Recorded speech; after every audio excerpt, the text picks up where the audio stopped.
Hi, இன்றைக்கி ஒரு ரொம்பவே ஈஸியான குயிக்கான ஒரு சட்னி ரெசிபி பார்த்துடலாம். நெல்லிக்காய் சட்னி. ஒரு நெல்லிக்காய் வந்து 4 ஆப்பிளுக்கு சமம்னு சொல்லுவாங்க. ஸோ அந்தளவுக்கு நெல்லிக்காய் வந்து ரொம்பவே ஹெல்தி. இந்த சட்னிக்கு தேவையான இன்க்ரீடியன்ஸ் எல்லாம் நான் லிஸ்ட் பண்ணி இங்கே வச்சுருக்கேன். இதை வந்து நீங்கள் கண்டிப்பாக ஸ்க்ரீன்ஷாட் எடுத்து வச்சுக்கோங்க. ஸோ தட் ஃப்யூச்சரில் எப்போ பண்ணலாலும் நீங்கள் ரெஃபர் பண்ணிக்கலாம்.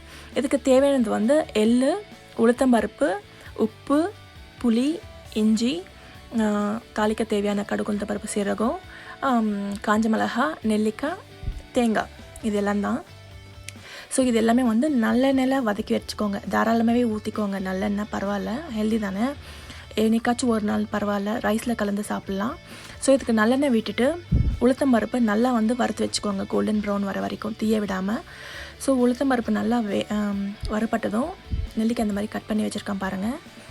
ஸோ இஞ்சியும் கட் பண்ணி வச்சுட்டு அந்த இஞ்சியை வந்து ஃபஸ்ட்டு ஆட் பண்ணிக்கோங்க. உளுத்தம்பருப்பு அடுத்ததாக அது வந்து பச்சை வாசனை போகிற வரைக்கும் நல்லாவே வதக்கிட்டு காஞ்ச மிளகாய் ஆட் பண்ணியிருக்கேன்.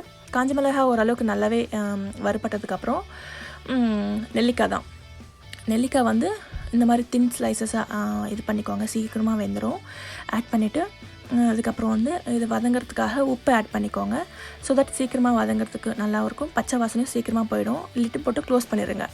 அதுக்கப்புறம் நல்லா கலந்து விட்டுட்டு செக் பண்ணுங்கள், நெல்லிக்காய் வந்து வெந்துச்சா இல்லையான்னு செக் பண்ணிவிட்டு நல்லா கலந்து விட்டதுக்கப்புறம் எள்ளு ஆட் பண்ணிக்கோங்க. எள்ளு ஆட் பண்ணதுக்கப்புறம் ஒரு வாட்டி கலந்துட்டு லிட்டு போட்டு க்ளோஸ் பண்ணிடுங்க.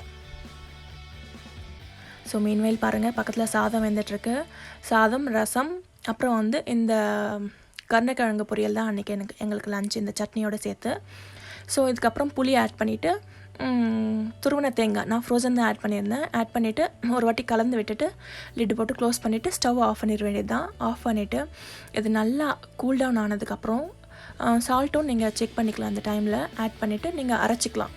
ஸோ ரொம்ப வந்து சாஃப்டாகவும் இல்லாமல் கொரனும் இல்லாமல் மீடியம் கன்சிஸ்டன்சியில் அரைச்சி எடுத்துக்கிட்டேன் சாதத்தோட. அதான் ரசம் பண்ணியிருந்தேன், நம்ம தமிழ்நாடு ஸ்டைல் ரசம் தான். ஸோ மிக்ஸி ஜாரில் ட்ரான்ஸ்ஃபர் பண்ணிவிட்டு அந்த கடாயை நல்லா தண்ணி விட்டு இது பண்ணி நான் யூஸ் பண்ணிக்கிட்டேன். ஸோ தாளிப்புக்கு மறுபடியும் நான் வந்து நல்லெண்ணெய் தான் யூஸ் பண்ணியிருந்தேன். இந்த மாதிரி தான் அரைச்சி வச்சுருந்தேன். மறுபடியும் நல்லெண்ணெயில் அந்த தாளிப்புக்கு தேவையானதெல்லாம் போட்டு அது வறுப்பட்டதுக்கப்புறம் காஞ்ச மிளகா. என்கிட்ட கருவேப்பிலை இல்லை, உங்கள்கிட்ட கருவேப்பிலை இருந்தால் கண்டிப்பாக யூஸ் பண்ணுங்க. ஸோ நிறைய தாராளமாகவே யூஸ் பண்ணிக்கலாம் கருவேப்பிலை. முடிஞ்சால் நீங்கள் அரைக்கும் போது கூட சேர்த்து அரைச்சிக்கலாம், ரொம்பவே ஹெல்தி. ஸோ இது வந்து தாளிச்சிக்க வேண்டியது தான். அவ்வளோதான் இந்த சட்னி. ரைஸு, இட்லி, தோசை, சப்பாத்தி கூட ரொம்பவே நல்லாயிருக்கும். ஆக்சுவலாக ரொம்ப ஹெல்தி. இந்த மாதிரி பேண்டமிக் டைமில் நம்மளுக்கு விட்டமின் சி ரொம்பவே தேவை. ஸோ கண்டிப்பாக எனக்கு ட்ரை பண்ணிவிட்டு மறக்காமல் எனக்கு கமெண்ட்ஸில் சொல்லுங்கள்.